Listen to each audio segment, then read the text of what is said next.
Our next guest, the 2012 MLS Rookie of the Year, Austin Berry, joins Pitch Pass. Austin, how are you? I'm great. Thank you. We said at the top, we congratulated you on being the current, or I guess the reigning Rookie of the Year. So congratulations on that. I also have to say, I'm really glad that you won because, as I was putting this all together, I was looking at your Rookie of the Year video that they put together for you. Like your sell you on it video. And I thought to myself at the beginning, I was like, wow, it's awesome that they voted for him because this whole video is just him defending, which is not as sexy as somebody popping in goals. They saved all your goals to the end of the video. Yeah, you got to put I'm a defender the most, but I score every now and then, but you got to put the defending first. That's where I look the best. Yeah, it's just not as sexy watching you knock someone off the ball or you heading some like a clearance away. It's like, wow, this is exciting stuff. Yeah, no, that's me, just heading the ball and hitting people. That's your game. That's what you do. There's not much footage of me on the ball or doing anything that looks good. It's just me hitting people and heading it. Well, let me ask you this, because you've got Arnie who will be next to you, and obviously you're gleaning a lot of information off of him as a guy who's been there and done that. Do you feel maybe this season that you're like over the off season was one of the things that you said I want to work on is distribution, or was there another area that you wanted to shore up going into this season? Yeah, I mean, I think that's one of the biggest things is just being better with the ball. That was one of the things I've just getting feedback from the coaches that I need to work on, and it certainly improved throughout the season. And having Arna next to me to be able to watch him on a daily basis and get his insight was fantastic for me. And this year, just not being a rookie and knowing everybody in preseason, it's a little more laid back, and I feel more comfortable now. So I'm going to start playing a little bit better. You brought up not being a rookie and how the difference between going into last season and this season is. We just talked to Kyle Martino, and I asked him about the combine. What was your combine experience like? Was there a lot of pressure, like thinking to yourself, if I don't have a good combine, this could hurt my stock, and thus canceling out kind of everything that I thought I achieved and accomplished in college? Yeah, I mean, it was actually a pretty pressure-filled time because I was going into the combine without a contract. You're not really knowing what was going to happen, so I needed to have a strong showing down there in front of a lot of coaches who may not have been able to see me in college, and that the combine provided me that, and I was able to show well down there, and I had a good 3 or 4 days playing, and had some great meetings with the coaches, and was able to show them what kind of person I am too. So I think the meetings as well as the games helped me out well down there, and I was able to get a contract the last day of the combine and kind of relax a little bit to go into the draft.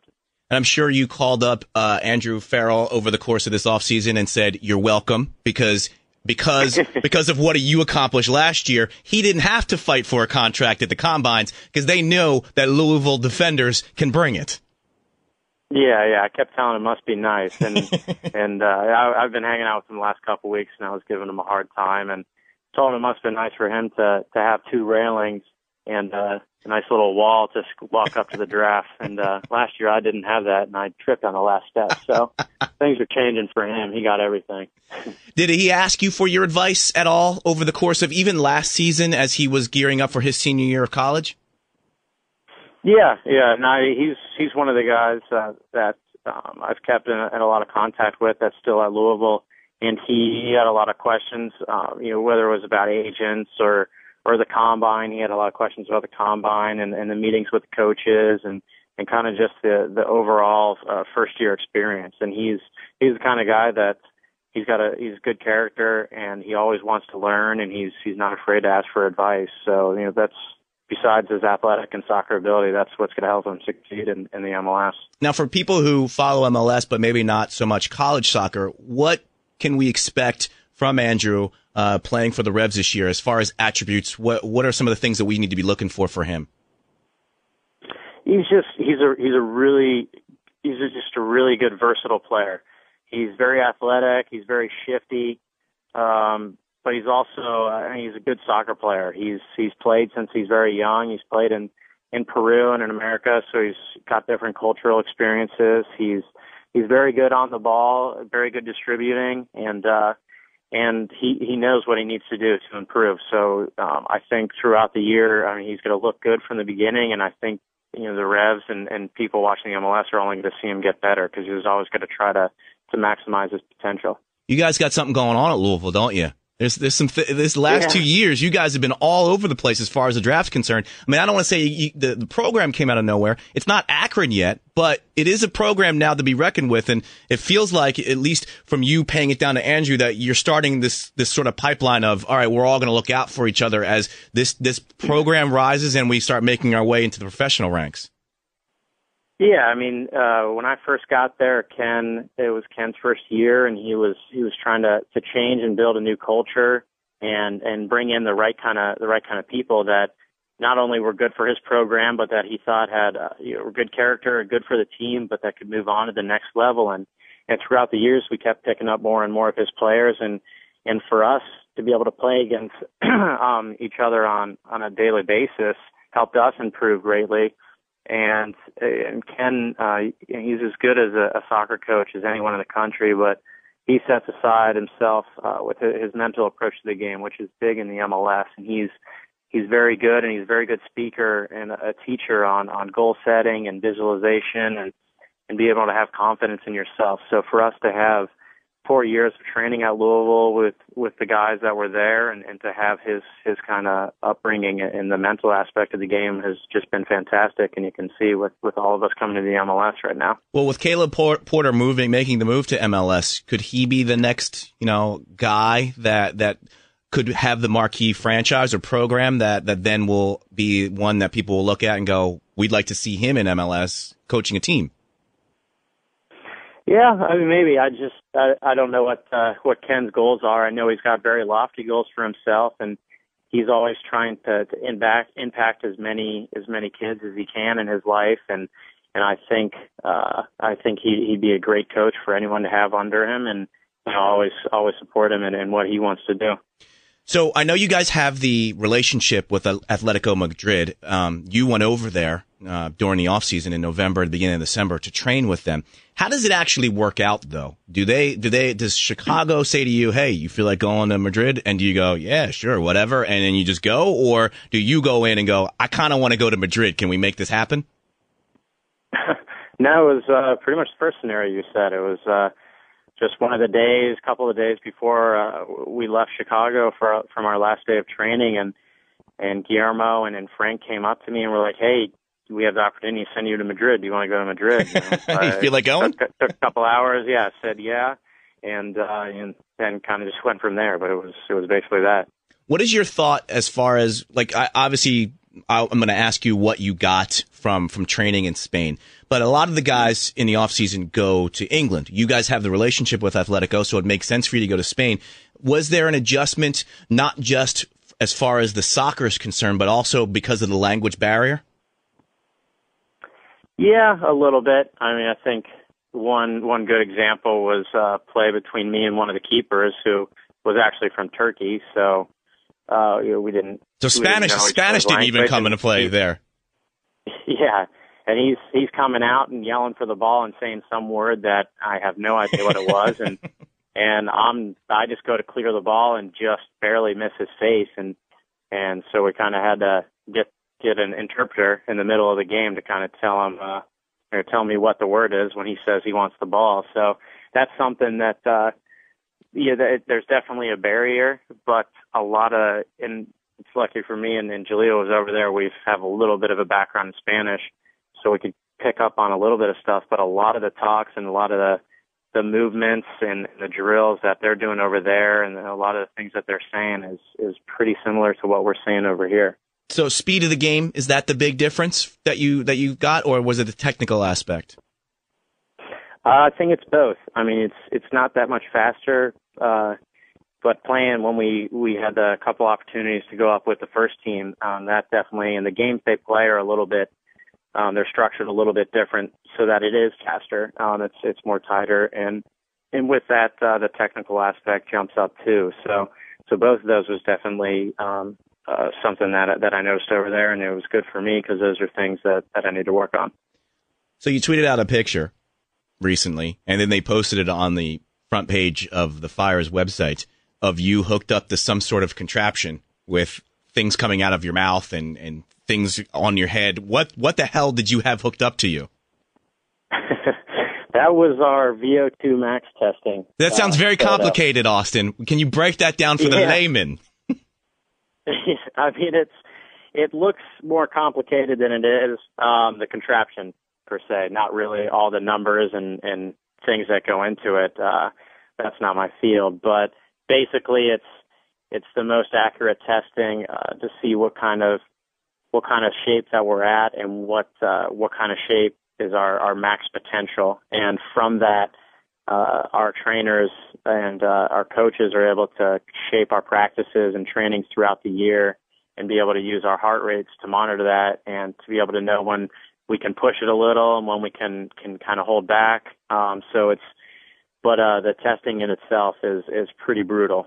So that's not the only time you'll use that over the course of the season. That's not a preseason thing. That's something we're going to gauge throughout the entire season. I mean, that test, we will only do it in the preseason. Got it. But from the info from that will be used throughout the season. So why was it so brutal? What did it entail that was brutal?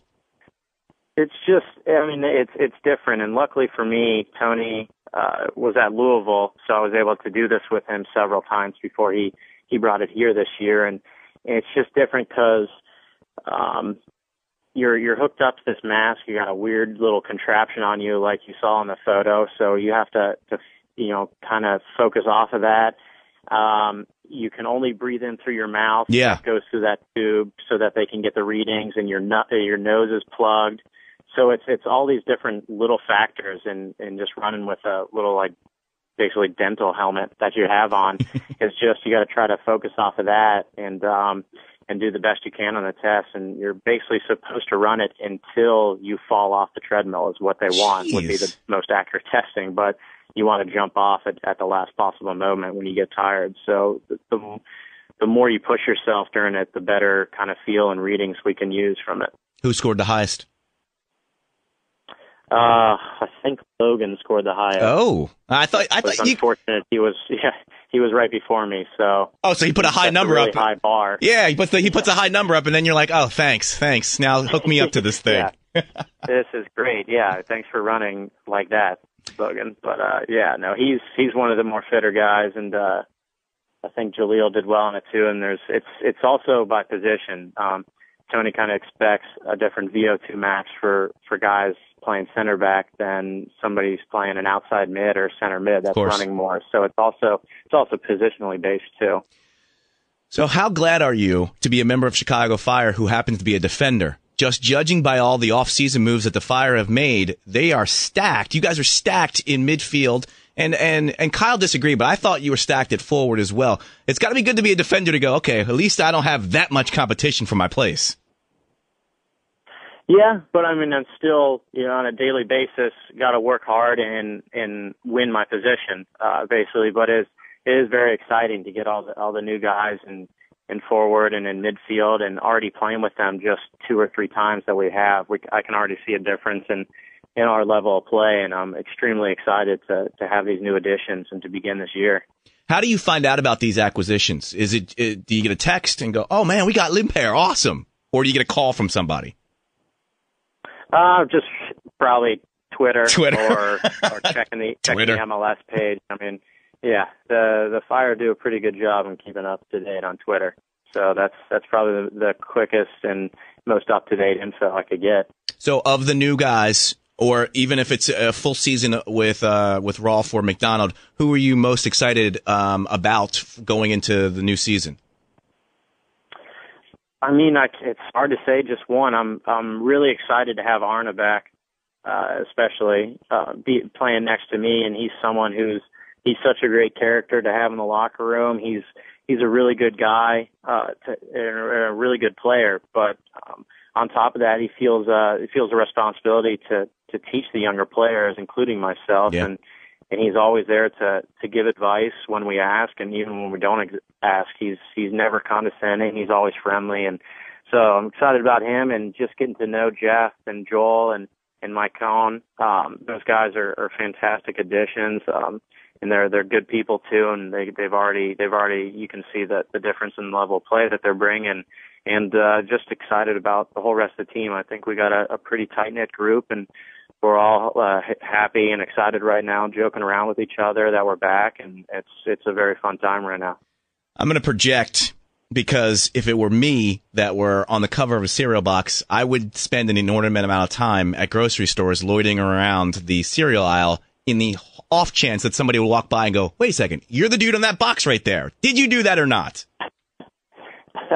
No, I mean, we were joking about that, but the cereal boxes only went out to the media members to kind of raise my parents in the middle of the street. Come on! Yeah, my mother and family members didn't know that, who spent 3 to 4 hours driving around downtown in suburbia Chicago trying to find cereal boxes. But we were joking about that, me and my roommates, talking about going to a Dominick's or a Whole Foods and just standing next to a cereal box and seeing if anybody gives me a little bit of recognition. I can't find what I want. I know I've been here for 20 minutes, but I'm looking for a specific type of cereal, and I cannot find it. Exactly.